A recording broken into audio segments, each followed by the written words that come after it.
Ya. Ujú. Pero aquí estamos viendo. Bueno, nos toca trabajar el Antiguo Testamento, Vero. Yo la conozco a usted por Mati, pero me llamo Sí, Betsaida, sí. estoy a sus Sí, órdenes. Betsaida. Ujú. Sí, Betsaida, muchas gracias. Entonces, Mati dice ya, ella va a ser la banderada porque ya recibió este curso. Es para recordarme. Y Miriam es reaplicada porque ella disfrutó mucho Introducción a Sagrada Escritura. Yo le decía, Vero, a mí me parece tan extraño, le digo, porque Miriam fue alguien tan entusiasta con el curso, igual que Marilu. Entonces, Ajá. pero bueno, espero que esta también funcione. Este es nuestro índice. Vamos a primero a tener un panorama geográfico de la Biblia. Yo les voy a mandar, además de lo que estamos viendo aquí, de la grabación de la sesión, les voy a mandar otros videitos. Ya. Porque resulta que yo estoy conectada con distintas universidades europeas, San Damaso, Navarra, y ellos dan conferencias bíblicas y mandan videos. Entonces, Ya. yo se los comparto a ustedes para que vaya enriqueciendo la sesión que estamos viendo. Entonces, en Gracias, Betsaida. de panorama geográfico, yo les voy a mandar un videito cuando les mande la grabación de la sesión. Luego tenemos el panorama histórico. Esto, cuando se habla de panorama, son contextos, ¿verdad? Quiere decir que cuando nosotros estamos estudiando un tema en la Biblia, tenemos que comprender su contexto geográfico, su contexto histórico, su contexto literario, ¿verdad? Tenemos que ir como comprendiendo también el contexto cultural, el contexto social y religioso. Hay que tomarlo en cuenta porque de lo contrario, eso lo vimos en Introducción a la Biblia, ¿se acuerdan? Miren, de lo contrario, nosotros nos desfasamos de lo que nos quiere transmitir la Sagrada Escritura. Entonces tenemos que tener claro que en la Escritura hay distintos contextos que nosotros tenemos que tomar en cuenta para comprender el texto que estamos leyendo, ¿verdad? Por eso dice que cuando leemos fuera de contexto, sacamos al texto de contexto y lo que decimos es puro pretexto, dicen, ¿verdad? Porque no hay una argumentación real de lo que nosotros estamos diciendo.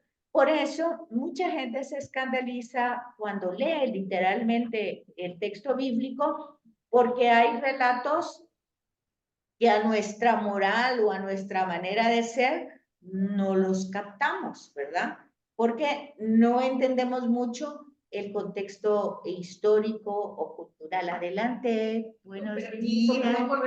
No, venga a sentarse por aquí porque viera que hemos tenido problemas. Véngase para acá. Ahorita apenas estamos empezando. ¿Sabe qué pasa? No,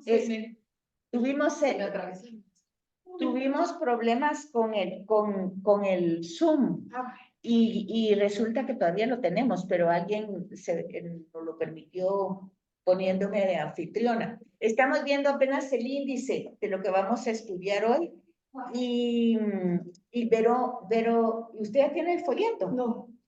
Vero dice quiénes quieren tú ya lo tienes, ¿verdad? Yo sí lo tengo. ¿Y usted no, ya se lo pedimos a... Yo no lo tengo, solo lo pagué, pero me dijo que lo iban a mandar digital. Sí, ¿lo quiere digital o lo quiere impreso? No importa, como usted quiera. No, como se le haga fácil, porque a veces a algunos es más fácil tenerlo impreso. Entonces, impreso. A mí me gusta más todo impreso. Y Vero allá como... Yo lo quiero impreso, por favor, Betsaida. Muy bien, entonces aquí 3 impresos. Sí, ya, 3 impresos. Ok, va. Entonces estábamos viendo que generalmente tenemos proyector, que es este. No lo hemos conectado porque tuvimos mucho problema con el Zoom. Y apenas estamos empezando la reunión, pero ya la semana entrante estamos arriba. Estamos arriba ya con proyección, ya sentadas bien, y espero que Zoom ya nos funcione la semana entrante bien. Entonces estamos viendo que el curso es de introducción o es del Antiguo Testamento. Primero empezamos con la introducción, luego estábamos explicando que para comprender los textos tenemos que tomar en cuenta, aquí dice panorama geográfico, pero es el contexto geográfico, o sea, los lugares donde se desarrollaron los acontecimientos bíblicos. También los acontecimientos o el panorama histórico, es el contexto histórico. Es decir, la historia que se está desarrollando en las narraciones que se nos están transmitiendo. Por ejemplo, cuando hablamos del periodo patriarcal, Abraham, Isaac, Jacob, nosotros tenemos que comprender cuál es el contexto histórico de esa narración. ¿Cuál diría ustedes que es? Abraham, Isaac, Jacob. Ellos. Ellos, ¿qué Son los contexto, principales. qué contexto histórico tienen dentro de la narración? ¿Cómo es la historia de ellos? La base de Es la historia, base. el comienzo. Es el comienzo, es la base, pero históricamente ellos son nómadas, son tribus. O sea, Abraham es el patriarca de una tribu. Isaac es el patriarca, o sea, son tribus nómadas. Es un periodo tribal. Ahí es cuando nosotros tenemos que entender que las narraciones son de un periodo muy antiguo, cuando los grupos eran tribus y eran nómadas. ¿Qué quiere decir que eran nómadas? Que no permanecían en un mismo lugar, sino que iban buscando con su ganado, o sea, eran nómadas pastores. Eran nómadas pastores y para pasar la noche ponían una tienda, ¿verdad? Como una tienda de campaña. Ese es el periodo histórico. Geográfico es las regiones por donde ellos van pasando, que básicamente es Canaán, ¿verdad? Entonces, luego tenemos que entender el contexto literario. ¿Qué quiere decir eso? Que se nos transmite una tradición oral que se puso luego por escrito y que al ponerse por escrito se nos transmitieron costumbres de ese periodo, de esa época. Y por eso choca a veces cuando nosotros pues leemos algunas costumbres de ese periodo y las comparamos con nuestra mentalidad, pues no van, ¿verdad? No. Pero eso se llama anacronismo. O sea, son dos periodos muy diferentes. Nosotros no somos nómadas, no podemos entender muy bien la vida nómada. Nosotros somos sedentarios, tenemos una casita, tenemos pues ahí siembras, si se puede, quienes tienen finca tienen cosechas, pero en nómadas no se puede hacer eso porque no tienen un lugar para quedarse, ¿verdad? No son estacionarios, sino son... Sí, nuestro vocabulario va, dice, cuando uno va como judío adelante, ¿verdad? Exacto. Sí. Entonces esos términos nosotros tenemos que comprender para comprender el texto. Luego habla del Pentateuco, que son los primeros 5 libros de la Biblia. Penta quiere decir 5 y Teuco quiere decir rollos. Antes la Biblia, pues cuando vimos introducción a la Biblia, vimos que no eran como lo tenemos aquí ahora, impresos en hojas, sino que eran grandes rollos. Al principio fueron de papiro, ¿se acuerdan? Después fueron de pieles de animales y entonces la dificultad de escribir. Entonces, esto que les aparece aquí, del Génesis 1 al 11, podríamos decir que es como una prehistoria, porque la historia de la salvación empieza en el capítulo 12. O sea que del capítulo 1 al 11 es como un preámbulo, como una apertura de la historia universal. Ahora, la historia de la salvación concretamente, que es la que se nos va a ir revelando, empieza en el capítulo 12, ¿verdad? Hasta hoy. O sea, en Génesis es del 12 al 50, pero nosotros empezamos en el capítulo 12 y continúa hasta nuestra vida, hasta nuestro día actual. cómo nace el pueblo de Dios. Esos son lo que vamos a estudiar del capítulo 12 al 50. Cómo nace el pueblo de Dios, cómo es la tierra prometida.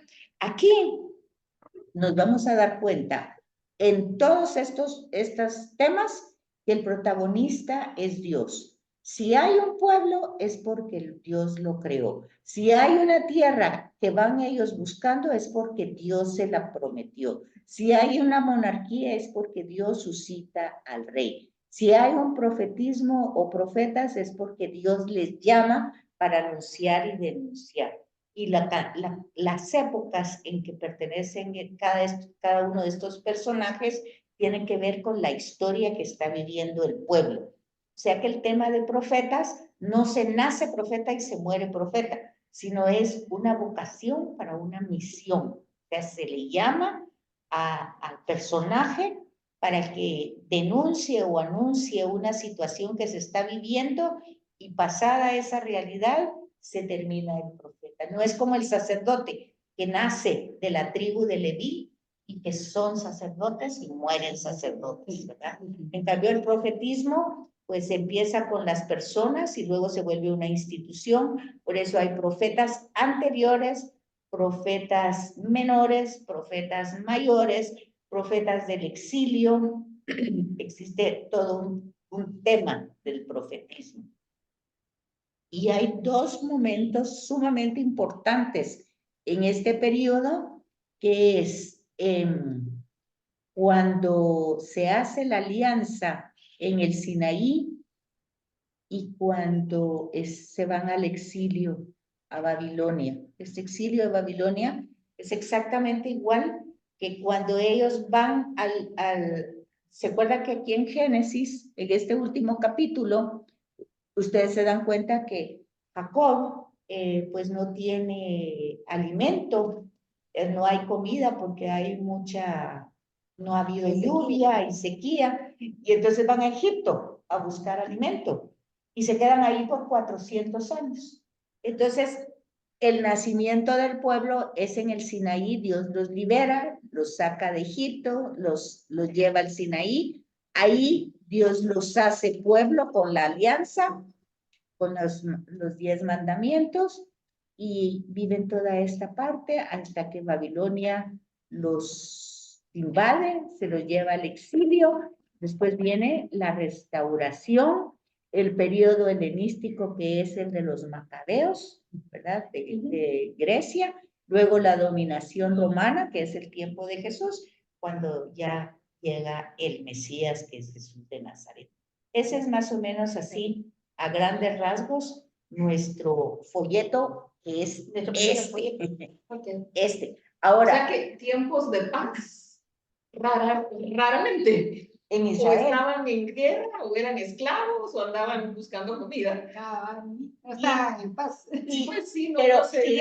fíjense que esa observación es interesante porque la vida es así. Exacto. Nuestra vida personal es así. Uno quisiera tiempos de paz, pero no. Uno pasa de la guerra a la enfermedad, a un problema económico, a un problema de los hijos, a otro momento de alegría, a otro momento de que pasa.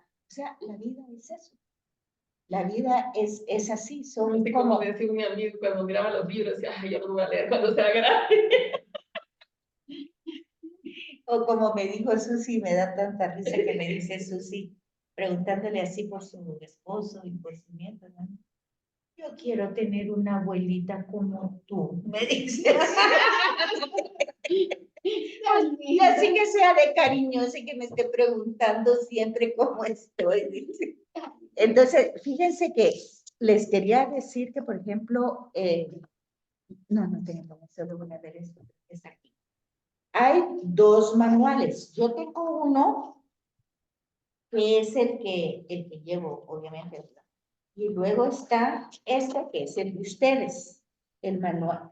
Ah, no, el de ustedes es este. Al revés. Al revés. Sí, porque este es el del formador y este es el de ustedes. Miren, el de ustedes es enorme, el bien chiquitito. Este es el de ustedes.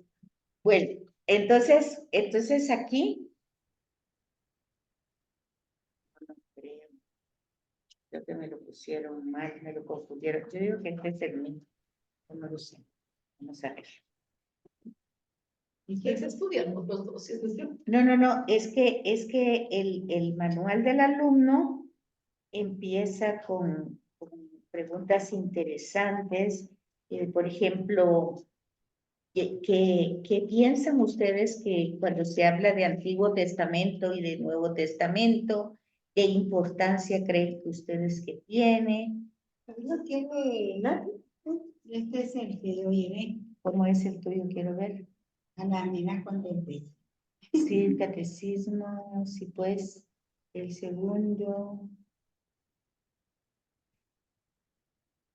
Sí, ok. Entonces, sí, este es el de ustedes, el gordito, grueso. el grueso, sí.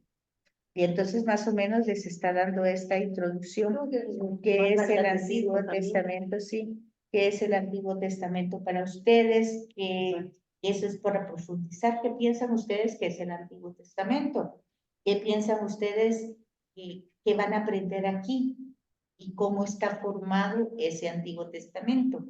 ¿Y por qué es importante? ¿Y para qué sirve? Sobre todo porque es algo que le pertenece al pueblo judío y nosotros no somos judíos. También porque es algo muy antiguo, estamos hablando desde un periodo nómada. Entonces, básicamente así empieza el curso. ¿Qué es el Antiguo Testamento para ustedes? Cuando era chiquita me gustaba mucho. Las Las historias del Antiguo Testamento en realidad son como cuentos donde uno va aprendiendo a conocer a Dios y al pueblo de Dios. Porque es cierto que los judíos eran el pueblo escogido, el pueblo escogido, pero nos introduce a su relación con Dios y cómo promete al Mesías, que es Jesús y que nos va a venir a hacer a todos un pueblo, un solo pueblo. Eso es interesante y muy importante lo que acaba de decir. En el Antiguo Testamento hay promesas, muchas promesas que se nos transmiten a través de historias, historias que son muy atractivas y muy entretenidas, pero que dejan una enseñanza. Eso es muy bonito lo que acaba de decir. Eso es el Antiguo Testamento, son las promesas hechas por Dios. Cuando nosotros decimos que tenemos esperanza, no es igual a decir que tenemos un pensamiento positivo, que es el enfoque del psicólogo, ¿verdad? Porque el psicólogo dice, usted piense positivo, usted aunque le esté pasando, usted piense positivo, usted no tenga malos pensamientos, No tiene. no tiene, usted piense positivo porque su mente, eso es el psicólogo. El teólogo o la revelación dice, usted espere en lo que Dios le ha prometido, porque Dios no falla, porque Dios es fiel, porque Dios es misericordioso. Todas esas palabras tienen una gran repercusión, porque cuando decimos Dios es misericordioso, quiere decir, Él es una promesa, y aunque usted haya fallado, Él no tomó en cuenta su falla, sino que se toma en cuenta lo que Él prometió. Entonces, Él es fiel, Él provee, Él es misericordioso. Entonces, la esperanza no es lo mismo que ser posible.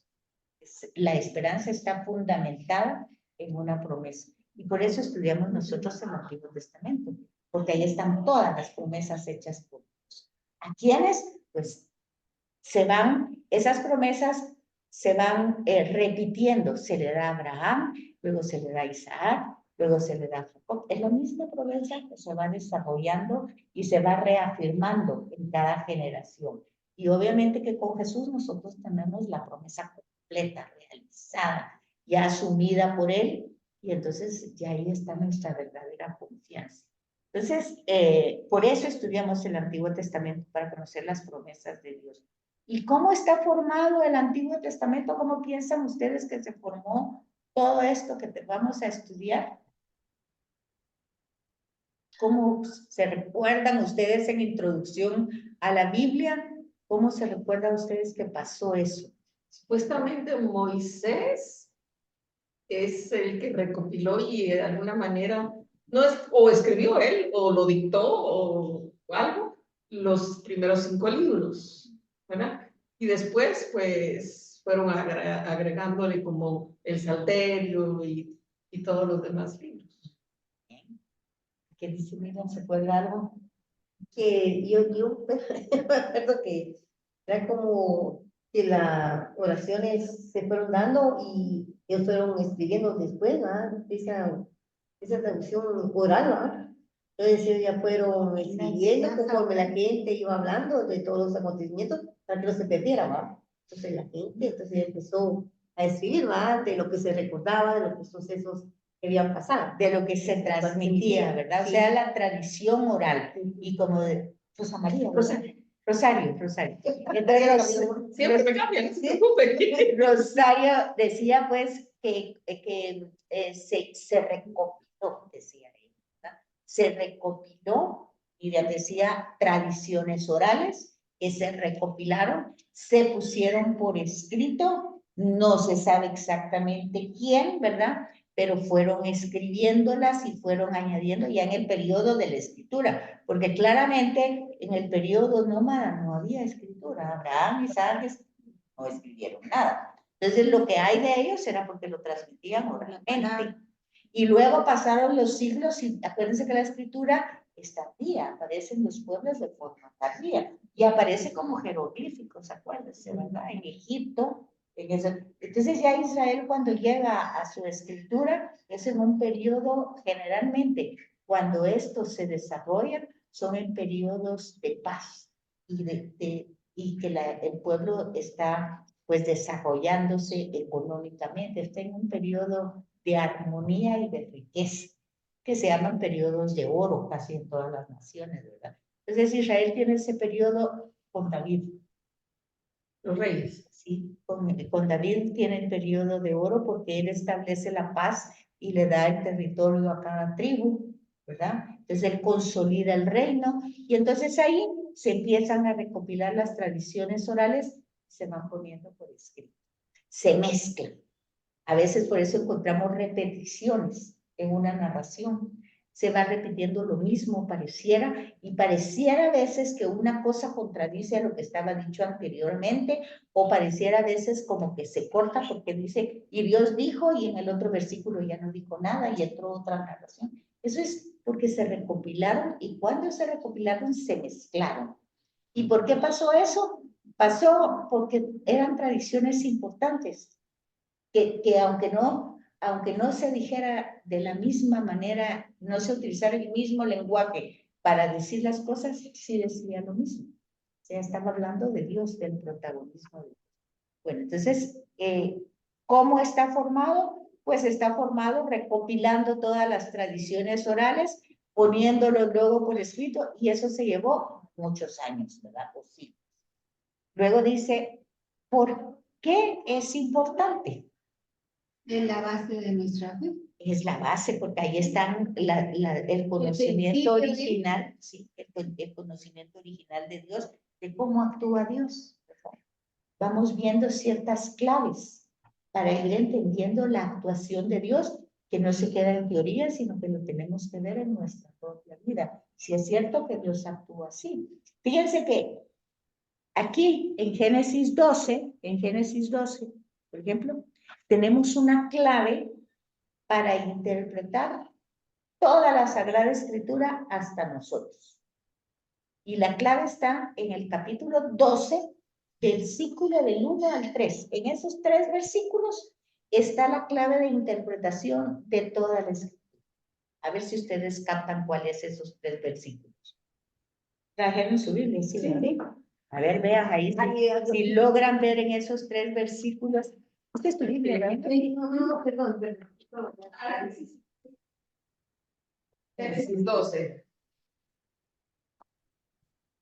Pero todavía va en el tráfico.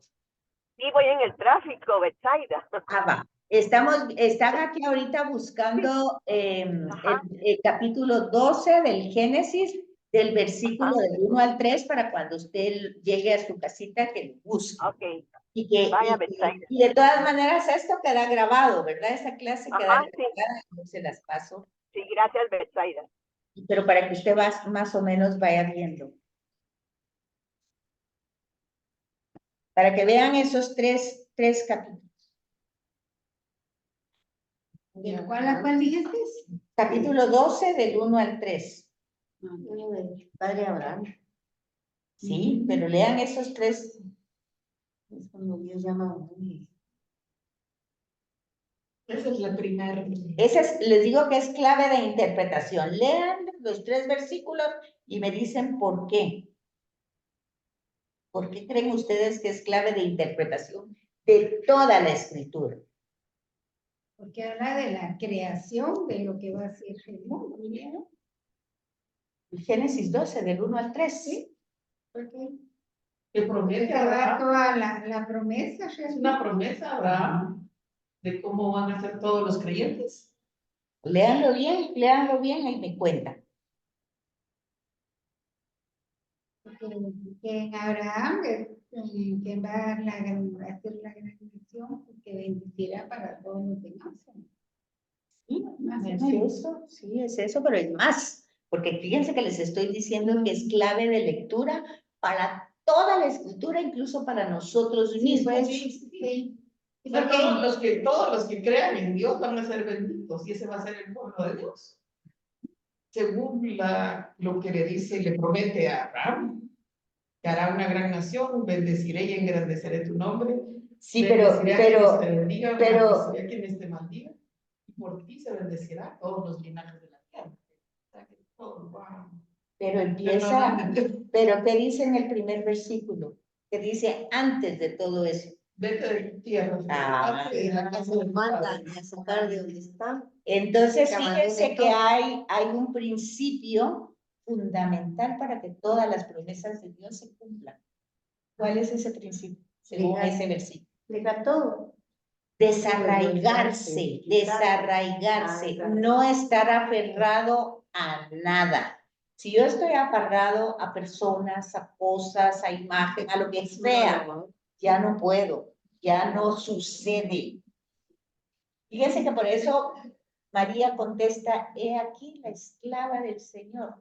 Está desarraigada de todo y está totalmente al servicio de Dios. Porque de lo contrario no se puede. Si yo estoy aferrada a lo que sea, a mi miedo, puedo estar aferrada a mi miedo. A dedicar la comunidad. Puedo estar aferrada a un miedo. Yo puedo dirigirme a Dios por miedo. De hecho, mucha de nuestra formación antigua fue Era así. inculcarnos miedo. Sí, Decía, si Dios te ha castigado, que Exacto. te está viendo cuando era chiquito. Si te portas mal, Sí, Dios te está viendo. entonces, fíjense que es importante que ustedes noten aquí, fíjense, deja tu país, tu raza, tu familia. Es un desarraigo total. De O todo, sea, deja ya- todo por Dios. Pero ya más adelante Pablo hace esta misma relación, cuando dice, el que tenga marido que viva como que no lo tenga, el que está feliz que viva como que no está feliz, el que llora que no, como que no.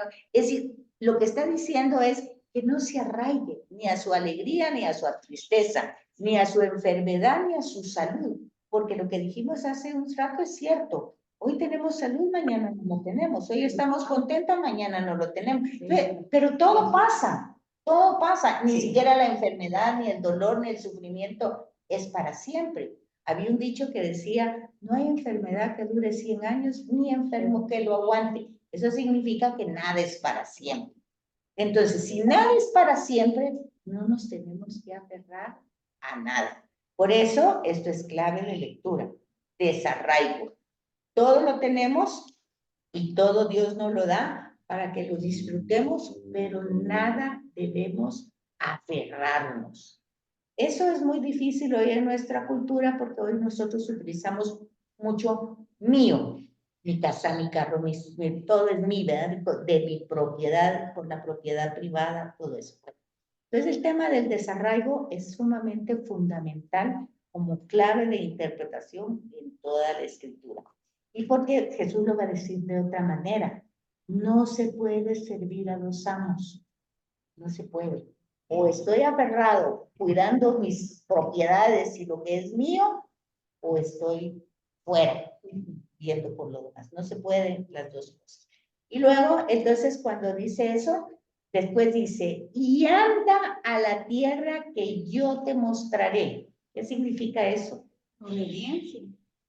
¿Pero qué significa mostraré? Le dice Ah, cuándo, que le dice le dónde, va le a dice guiar, cómo. lo va a guiar hasta dónde llega. Sí, lo va a guiar, pero no le está diciendo qué le va a mostrar, cuándo se lo No va da a los mostrar. detalles. No le dice nada. ¿Eso qué significa? Él tiene que confiar, desarraigarse y confiar. ¿O qué quiere decir? Desarraigarse y abandonarse. ¿Abandonarse qué?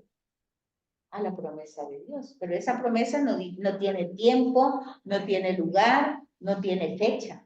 Es una promesa que se va a cumplir. El mostraré está abierto. ¿Sí se fijan? Sí. Y por eso que hasta cuando le preguntan a Jesús, ¿cuándo va a pasar tal cosa? ¿Qué es lo que contesta Jesús? Eso solo lo sabe el Padre. O sea, nosotros solo tenemos que confiar en las promesas del Padre. Sí. Y entonces, ya con eso, haré de ti una nación. Entonces ya vienen las promesas. Pero primero tiene que haber un aporte nuestro. Sin ese aporte no puede funcionar. Entonces vamos a ver a todos los personajes que van a aparecer, Abraham, Isaac, Jacob, Moisés, luego Josué, luego los jueces, luego los profetas, todos para cumplir una misión tienen que O sea, que si no se desarrollarse. hubiera cumplido esto, no se da nada. O sea, Sí, que ¿verdad? cada persona que cumple, aquí se inicia la historia de la salvación, porque él hace eso, ¿verdad? Se inicia. Adán no hizo eso. Adán quiso ser él como Dios. Él no quiso abandonarse, no quiso confiar, no quiso desarraigarse, sino él quiso tener poder. ¿Verdad? Querer ser como Dios. Porque esa es la tentación. Si comes de ese fruto, seréis como dioses. Seguimos así. Seguimos siendo así. Sí. Entonces, por eso es clave de lectura para hasta el día de hoy. Solo voy a bajar el capítulo que puso ahí Verónica, para que sí, espera. Sí. Ya, gracias. Entonces es para fijarnos que eso es lo que vamos a ir viendo y luego vamos a ir viendo cómo todos los problemas que tiene Israel. Más bajito, ¿no?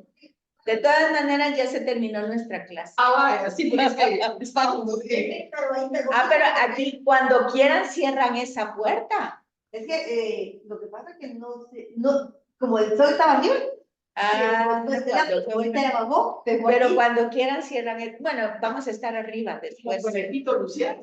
cabal.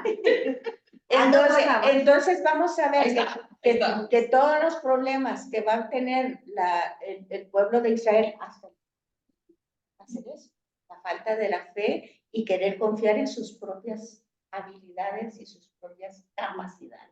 Vanidad. Sí, vanidad, soberbia, orgullo, rebelión, todas las palabras. Pero ¿sabe cuándo ya no cuesta? Cuando nosotros le creemos a Jesús que Él va a subir al Padre para dejarnos a nosotros el Espíritu, que Él se nos va a dar la capacidad para que nosotros podamos hacer esto. Porque esto, sin el Espíritu Santo, no podemos hacer. Por eso Jesús dice, sin mí no pueden hacer nada, ¿verdad? Porque necesitamos de esa fuerza. Esa es más o menos la estructura de nuestro curso. Y disculpen hoy que fue todo este tema de Zoom y todo, pero ya, Vero, la próxima semana, primero Dios, la clase es a las 10. Adelita ya no pudo entrar, seguramente porque entró y nunca pudo entrar. Y entonces, pero ya la semana entrante ya estamos. La pena Gracias, Betsaida. Va a ver, muchas tenía gracias. pena de que sentía que no entraba. No, yo. Que le vaya muy bien, Vero, cuídese mucho. Gracias. Pero te veo por allá. Sí, por allá nos vemos. Chao, Mati. Chao, Betsaida. Gracias. Y la Janet está en su casa. Ahorita, allá. La Janet ya está en su casa, todavía no. Janet, ya. Muchas ¿Y gracias. tú cuando salgas de aquí vas a ir a tu casa? Sí, fíjate que Yo no voy a... Porque yo tengo clase hoy en la universidad. Me voy a quedar toda la tarde, voy a ir donde mi primo. Que tengo que arreglar unas cosas. ¿Me puedo ir contigo? Sí.